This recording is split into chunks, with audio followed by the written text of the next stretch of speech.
പെൺകുട്ടി എന്ന് പറഞ്ഞാല് ഈ സെക്സിന് വേണ്ടി മാത്രമുള്ള യൂസ് ചെയ്യുന്ന ഒരു ഉപകരണം ആണ് എന്ന് മാത്രം ചിന്തിക്കുന്ന ആൾക്കാർ ഇപ്പോഴുണ്ട്. ആ ഒരു കണ്ണുകൊണ്ട് മാത്രം കാണുന്ന ആൾക്കാർ ഇപ്പോഴുണ്ട്. ഇല്ലെന്ന് പറയല്ലേ, ഇപ്പോഴും ഉണ്ട് ആൾക്കാർ. ഒന്നും വേണ്ട, വെറുതെ ഒരു കൊച്ചു ഡാൻസ് കളിക്കുന്ന വീഡിയോയുടെ താഴെയുള്ള കമന്റ് വായിച്ചാൽ മാത്രം മതി.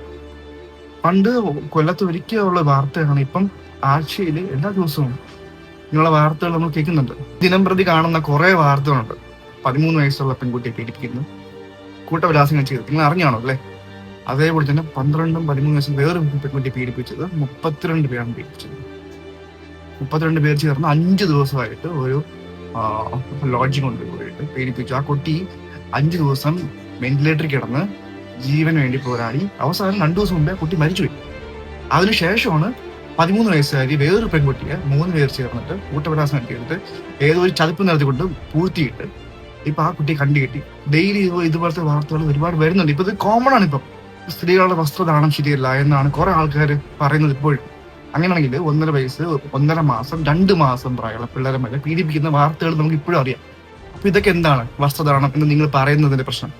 ഈ പിഞ്ച് കുഞ്ഞുങ്ങള് എന്ത് വസ്ത്ര ധരിച്ചിട്ടാണ് ഇവന്മാർക്ക് ഈ പീഡിപ്പിക്കാനുള്ള പ്രശ്നം ഉണ്ടായത്? ഇതൊന്നുമല്ല കാരണം. ഇവന്മാര് കള്ളും കഞ്ചാവും അടിച്ചു കയറ്റി കൊച്ചൊന്നുമില്ല വലുതൊന്നുമില്ല എന്നുള്ള ഒരു പ്രായമില്ലാത്ത ആൾക്കാരെ നോക്കി പീഡിപ്പിക്കണം.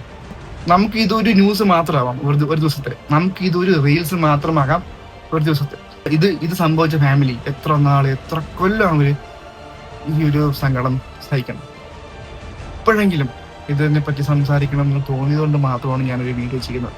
ഫസ്റ്റ് ടൈമാണ് ഞാൻ ഇങ്ങനത്തെ ഒരു കാര്യത്തെ പറ്റി സംസാരിക്കുന്നത്. കുറച്ച് പേര് പറയുന്നുണ്ട് ഇങ്ങനെയൊക്കെ സംഭവം ഉണ്ടാകുമ്പോൾ പിള്ളേര് ഒറ്റപ്പെട്ട സ്ഥലങ്ങളിൽ തനിച്ചു വിടരുത്, പിള്ളേരെ ദൂരെ പഠിപ്പിക്കാൻ വിടരുത്. അപ്പോ ഇങ്ങനെയുള്ള പ്രശ്നം ഉണ്ടായിക്കോട്ടെ, പിള്ളേരെ കൂടുതലും വിടാൻ പാടില്ല ഒരിടത്തും.